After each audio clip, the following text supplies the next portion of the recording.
তার মানে কি 10% সিট বাড়ছে? মানে আমি কথা বলছি, ধরুন আপনি হলেন জেনারেল কাস্টের মানুষ, বা আপনি এসসি বা আপনি এসটি, তাহলে কি আপনার আপনার যা সিট রয়েছে সেখানে কি কিছু সিট বাড়ছে? কথা বলছি আমি ওবিসিদের নিয়ে।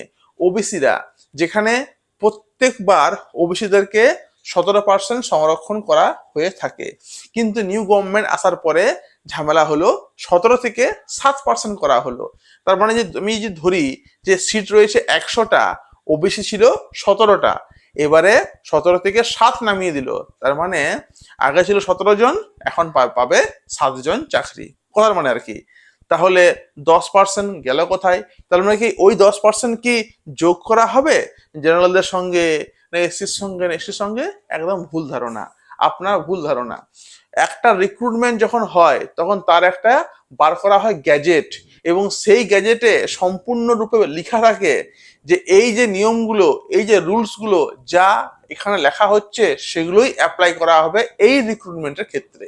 মানে এই যে বর্তমান যে নিয়োগ চলছে, যেখানে 11, 12, 9, 10, গ্রুপ সি, গ্রুপ ডি যেখানে নিয়োগ করা হবে, সেখানে ওবিসিদের 17%ই থাকবে, ওদের 7% করা হয়েছে, কিন্তু এটা যুক্ত হবে এখন নয়, যুক্ত হবে পরের বার যে নিয়োগগুলো হবে সেইখানে, পরের বার যখন এসএসসি নেওয়া হবে, পিএসসি নেওয়া হবে।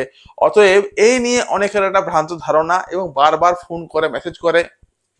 তো বলবো যে এইবার আশা করছি, আমি পুরো আশা করছি, মানে 99% আমি শিওর যে এই বছর গ্রুপ সি, গ্রুপ ডিতে 17%ই ওবিসিতে থাকবে। এরপরে যখন রিক্রুটমেন্ট গুলো হবে তখন 7%-এ হয়তো ওদেরকে রাখা হতে পারে। তারপর কেস চলছে, দেখা যাক কি হয়, তাই না? তো কার সঙ্গে যোগ আশা করি হবে না। তাহলে সিট বাড়বে, সিট অন্য দিক থেকে সিট বাড়বে আর কি। যে কালকে আমি একটা ভিডিও দিয়েছি, যারা দেখেননি, যে group C, group D seat বাড়তে চলেছে, কাইন্ডলি দেখে নেবেন। কাট অফটা অলরেডি আমি বলে দিয়েছি। আমি কাট অফটা একটা দেখুন, জোন ওয়াইজ কাট অফ করতে গেলে খুব মুশকিল হচ্ছে, কারণ তখন যখন এক্সাম হলো তারপরে আমরা অনেকের সঙ্গে গল্প করেছি, অনেক স্টুডেন্ট পরীক্ষা দিয়েছে, তারা কারো মিলেছে 58, কারো 59। তো আমি মোটামুটি জোন ওয়াইজ একটা আর কি ভাগ বলেছি, ওটা আর বলছি না। আগের ভিডিওগুলো পারলে আবার দেখে নেবেন, এবং প্রত্যেকে থাকুন রেডি।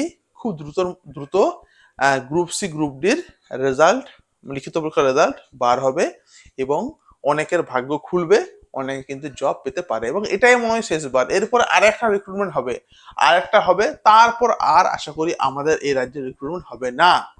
যারা এইবার লাগাতে পেরে পারবেন লাগিয়ে নেবেন, যারা যারা যারা লাগাতে পারবেন না তাদের প্রতি রইল আমার কি বলবো আর কি, কারণ এই গভর্নমেন্ট একবারে দেবে, যা শুনছি, যা দেখছি, একবারে আর কি দেবে। যাই হোক, ঠিক আছে, প্রত্যেকে ভালো থাকবেন, প্রত্যেকে রইল আমার শুভেচ্ছা, প্রণাম, এবং পারলে লাইক এটা করতে ভুলবেন না। Thank you.